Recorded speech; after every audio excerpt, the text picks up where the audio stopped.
Hello and welcome. आज हम NJ एडुहब में 2025 के बैच के जो बच्चे हैं जिनका अभी फिलहाल जेई मेंस का फर्स्ट अटेम्प्ट हुआ है उनके साथ बात कर रहे हैं। तो आज मेरे साथ है कृष्णा बगड़िया। इनका जेई मेंस के फर्स्ट अटेम्प्ट में फिजिक्स में परसेंटाइल आया है 99.45% परसेंटाइल। मैथ्स में आया है 99.77 और ओवरऑल परसेंटाइल है 99.77 परसेंटाइल। तो पहले तो आपको कॉन्ग्रेचुलेशंस इसके लिए, इस अचीवमेंट के लिए। आपके ओवरऑल 2 साल के एक्सपीरियंस के बारे में हमें ब्रीफली बताइए कि आपको क्या क्या चीज़ें अच्छी लगी और क्या क्या चीज़ें हम आगे आने वाले बैचेस के साथ इम्प्रूव कर सकते हैं। 2 साल में तो कंसिडरिंग फिजिक्स मेरा एक्सपीरियंस बहुत अच्छा था। स्टार्टिंग से जो कॉन्सेप्ट्स वगैरह थे वो अच्छे से क्लियर होते गए और सिलेबस भी अच्छे पेस में था। और बाकी जो इधर का एनवायरनमेंट था पढ़ने का वो भी बहुत अच्छा था, मतलब वो हेल्प किया है बहुत पूरी प्रिपरेशन में। नीचे जो हॉल है मतलब पढ़ने के लिए, उधर भी अच्छे से पढ़ाई होती थी, तो ऐसी दिक्कत तो नहीं आई फिजिक्स में।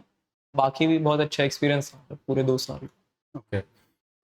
आपको ओवरऑल जो भी टीचर्स थे पढ़ाने के लिए, तो उनको एक अप्रोच करने में कभी कोई टाइम बाउंडेशन या फिर कभी दिक्कत लगी? एक स्टूडेंट का भी एक फ़ियर होता है कि टीचर को किस तरीके से अप्रोच करे, डाउट्स कैसे पूछे, या फिर एक टाइम की अवेलेबिलिटी टीचर की होना। तो क्या आपको ऐसा कभी कुछ लगा कि टीचर्स अवेलेबल नहीं है या फिर आपके डाउट्स अच्छे से क्लेरिफ़ाई हो पा रहे हैं या नहीं हो पा रहे हैं? नहीं, ऐसा तो नहीं था, टीचर्स तो हमेशा अवेलेबल थे डाउट्स वगैरह के लिए, और उनका मतलब अप्रोच भी बहुत अच्छा था डाउट सॉल्व करने के लिए। तो ऑल ओवर तो बहुत फ्रेंडली था, मतलब ऐसा डाउट वगैरह पूछना कभी उसमें तो कोई परेशानी नहीं हुई। अच्छा था जो भी हुआ। ओके। और आपको जो मटेरियल प्रोवाइड किया गया था इंस्टीट्यूट की तरफ से, जिसमें आपको पहले तो प्रिंटेड मटेरियल दिया जा रहा था जो थ्योरी के लिए यूज़ किया जाएगा, उसके अलावा क्वेश्चंस बैंक का भी मटेरियल दिया जा रहा था। हुँ। तो सबसे पहले तो बात करते हैं जो थ्योरी का मटेरियल दिया जा रहा था, उससे आपको जो रेगुलर स्कूल के लेवल पर जिस तरीके से आप नोटबुक्स मेंटेन करते थे और यहाँ पर जो आपको मटेरियल दिया गया, इन दोनों के बीच में आपको कौन-सा बेटर सिस्टम बेटर कौन-सा लगा और उसके क्या फ़ायदे हैं? ये वाला सिस्टम तो स्कूल वाले से तो बहुत अच्छा है, इसमें बुक्स भी कम कैरी करने पड़ते हैं, और बाद में जो जैसे कोई चीज़ अगर खो भी जाए तो उसका इतना लॉस नहीं होता। और टाइम भी इसमें कम वेस्ट होता है, अगर हम सेम चीज़ क्वेश्चन बार-बार लिखें तो उसमें बहुत टाइम वेस्ट होता था स्कूल में। और बाकी भी मटेरियल एकदम रेलेवेंट था, एग्ज़ाम में कोई क्वेश्चन मतलब ऐसे देखे हुए भी थे, हाँ। तो मटेरियल अच्छा था, क्वालिटी मटेरियल। ओके, तो क्वालिटी ऑफ क्वेश्चंस और डिफिकल्टी लेवल वाइज़ जो मटेरियल आपको दिया जा रहा था, वो इनफ हाँ, अच्छा था। डिफ़िकल्टी तो एग्ज़ाम के मतलब रेलेवेंट ही थी एकदम सब ओके, क्वेश्चंस, और बाकी भी अच्छा था मतलब वो।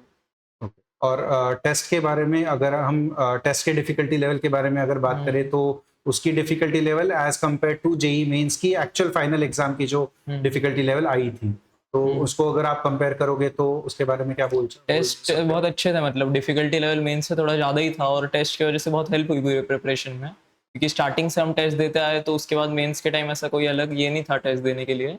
नॉर्मली लगा था मतलब कि एक नई टेस्ट दे रहे हैं, मॉक टेस्ट। तो टेस्ट तो अच्छे थे, मतलब बहुत हेल्प किया है टेस्ट ने पूरे प्रिपरेशन में। और वो मतलब मेंस के लेवल के ही थे, थोड़े हार्ड, थोड़े मतलब ईज़ी, वो तो चलता रहता। ओके।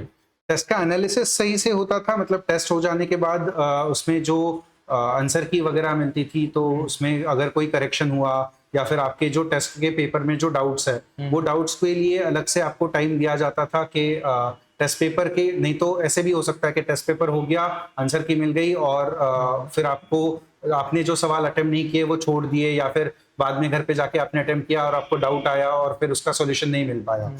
तो उसका डिस्कशन अच्छे से प्रॉपर्ली हो पाता था? हाँ, वैसा तो हमेशा होता था कि टेस्ट होने के बाद सब डाउट्स भी क्लियर हो जाते थे, और अगर कोई क्वेश्चन में दिक्कत भी आ रही है तो टीचर्स अच्छे से बता देते थे कि कैसा उसका अप्रोच रहना चाहिए या कैसे मेथड्स है सॉल्व करने के लिए। ओके, तो ठीक है। जो आपका 10th स्टैंडर्ड के बाद का साइंटिफिक टेम्परामेंट था या फिर जो साइंटिफिक क्यूरियोसिटी थी, हुँ। उसको आप थोड़ा चैनलाइज़ कर पाए और उसको एक अच्छे से इम्प्रूव कर पाए, ऐसे आपको लगता है इन 2 साल के एक्सपीरियंस में? हाँ, 2 साल में सिलेबस वाइज़ भी ऐसा मेरे को थोड़ा मेरा फ़ील्ड ऑफ इंटरेस्ट पता चला है, और ऑल ओवर भी स्कूल के बाद से तो वैसे तो बहुत बड़ा गैप रहता मतलब जेडब्ल्यू और स्कूल में। लेकिन फिर भी ओवरऑल एक्सपीरियंस एकदम स्मूथ था उसके ट्रांज़िशन में भी, और अच्छा था, मतलब सिलेबस वाइज़ भी ऐसा अभी एक स्पेसिफिक फ़ील्ड ऑफ इंटरेस्ट हो गया है, मतलब पहले ऐसा कुछ नहीं था, लेकिन अभी हो गया है, वो थोड़ा हेल्प हुई होती है 2 साल। इफ यू डोंट माइंड, आपका सिलेबस का इंटरेस्ट कौन सा सब्जेक्ट में सिलेबस develop? पहले तो ऐसा कुछ था नहीं ज़्यादा, लेकिन अब भी जैसे प्रोग्रेस हुआ वैसे मैथ्स और इलेक्ट्रोमैग्नेटिज्म में थोड़ा मतलब मेरे को अच्छा लगा जैसे सिलेबस का पार्ट। ओके और ऑल ओवर भी मैथ्स तो वैसे भी पहले से पसंद था, लेकिन पहले मेरा मैथ्स उतना अच्छा नहीं था, तो वो ये टाइम में अभी हेल्प हो गई मतलब बहुत। ओके। और इसमें आपको एज अ टीचर, आपको टीचर से क्या इनपुट मिले जिसकी वजह से आपका ये इंटरेस्ट थोड़ा डेवलप हो पाया, या as an institute, not just as a teacher, as an institute आपको क्या फायदा मिला, आपको क्या एक एक्स्ट्रा बेनिफिट मिला जिसकी वजह से आपका ये टेम्परामेंट थोड़ा डेवलप हो पाया, मतलब इंटरेस्ट डेवलप हो मैथ्स में स्पेशली देखा जाए तो मैथ्स ऐसा सब्जेक्ट है कि तुम एक क्वेश्चन को बहुत सारे मेथड से सॉल्व करते हो। तो मैंने आज तक जो मैथ्स किया था वो ऐसा बिल्कुल भी नहीं था, मतलब क्वेश्चन देखो, आंसर और खत्म। तो इधर जब से मैंने ज्वाइन किया मैथ्स, सबसे वो बहुत अच्छा लगा मुझे कि कोई भी क्वेश्चन अच्छे से डिस्कस करते हैं तो उसको सॉल्व करने के ऑल्टरनेट मेथड्स भी होते रहते हैं, जिससे ऑल ओवर सब्जेक्ट में भी इंटरेस्ट बढ़ता और प्रिपरेशन में बहुत हेल्प होती। गया। ओके। वैसा अच्छा था वो part। ओवरऑल जो हमने सिलेबस की स्पीड मेंटेन करी थी कि पहले 2 साल के गैप में ऑलमोस्ट पहले 18 मंथ्स में हमने सिलेबस की में से थ्योरी कवर करी थी, और फिर उसके बाद आगे के 6 महीने को, पहले 3 महीने में जेई मेंस का पहला अटेम्प्ट आ जाता है, तो उसके पहले 3 महीने में एक रिवीजन का सेशन चलता है, और फिर उसके बाद हम सेकंड रिवीजन का सेशन करते हैं जिसमें जेई एडवांस की भी प्रिपरेशन हो जाती है।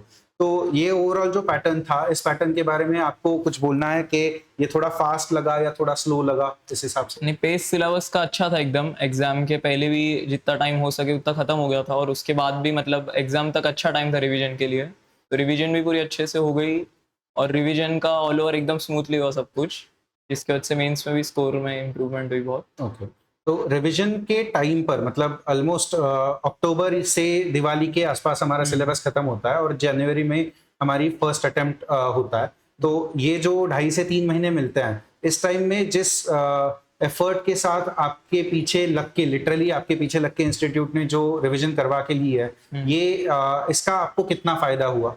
उससे बहुत फायदा हुआ, मतलब मेंस के पहले तक तो रिवीजन के पहले इतना मेरा स्कोर भी नहीं आ रहा था अच्छा, तो वो रिवीजन प्लान ने बहुत हेल्प किया है पूरे इसमें। और देखा जाए तो वो मतलब एक अच्छा आइडिया था, जैसे सिलेबस अगर पहले भी खत्म हुआ तो उसके बाद फुल सिलेबस रिवाइज करने के लिए टाइम भी बहुत मिला था। आपके फुल सिलेबस टेस्ट भी इनफ हुए थे? हाँ, फुल सिलेबस टेस्ट तो बहुत सारे हुए थे। ओके। और उसकी वजह से आपका कॉन्फिडेंस हाँ, भी कॉन्फिडेंस भी बढ़ बढ़ता है, और पाया? वो एग्जाम का एनवायरनमेंट भी अगर स्टार्टिंग से रहा तो फिर इतना मतलब अलग नहीं लगता एग्जाम में जाने के बाद। Okay.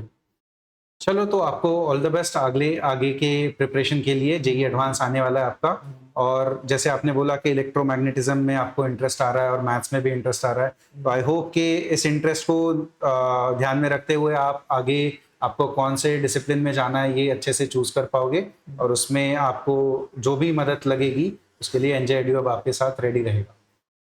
All the thank you best. Sir.